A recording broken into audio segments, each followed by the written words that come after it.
I am proud to be here today in the Everglades as we kick off registration for the 2021 Python Challenge. This will be a 10-day challenge from July 9th until July 18th. Participants who remove the most pythons and who capture the longest pythons will receive prizes at the end of the competition. Now, as part of my focus on restoring the Everglades, I've charged FWC with dedicating more resources and taking innovative approaches to removing invasive Burmese pythons, which can grow to 20 feet in length, weigh up to 200 pounds, and cause major damage to the ecosystem. I mean, these things will eat everything. And we spend all this money and we want to do all this stuff to restore, but yet if they're just running roughshod over all the other species, that's not what we want. So there had been a python event once every 3 years. We said we want to make the python event an annual occurrence.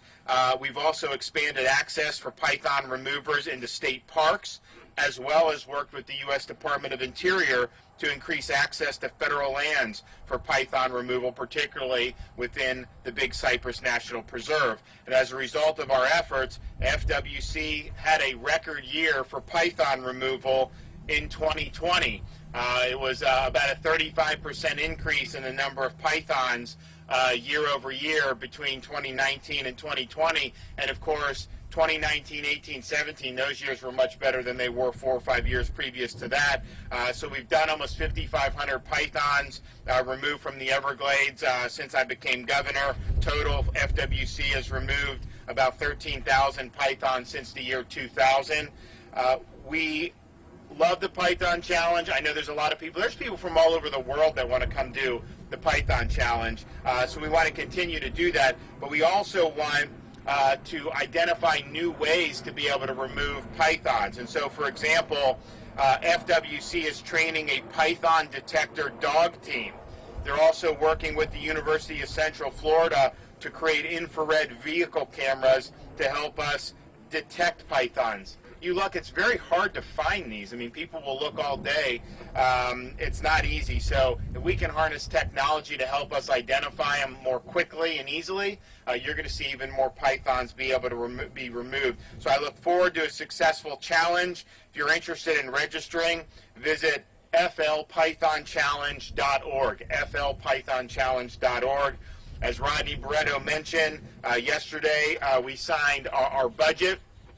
A year ago, when we started to see a lot of the fallout from COVID, people were predicting dire straits for budgets here in Florida. You know, we've had incredibly strong revenue growth because we've had incredibly strong economic activity compared to what the forecasts were. So we were able to not only fully fund Python programs at FWC, we also funded numerous other wildlife conservation and environmental programs. We also had huge amount of money for Everglades restoration and for water quality and water infrastructure. And actually, even though I was very ambitious, the legislature actually ended up doing more than what even I had asked for. No one would have thought that was possible just 2 or 3 years earlier. So we are making huge progress with Everglades. We're on the offensive. We're going to continue to do it. And I know that it's something that's important for a lot of Floridians. So we're happy to be here. We want to wish all the participants of the Python Challenge good luck. We also want to thank everybody who's been a part of our efforts at restoring the Everglades.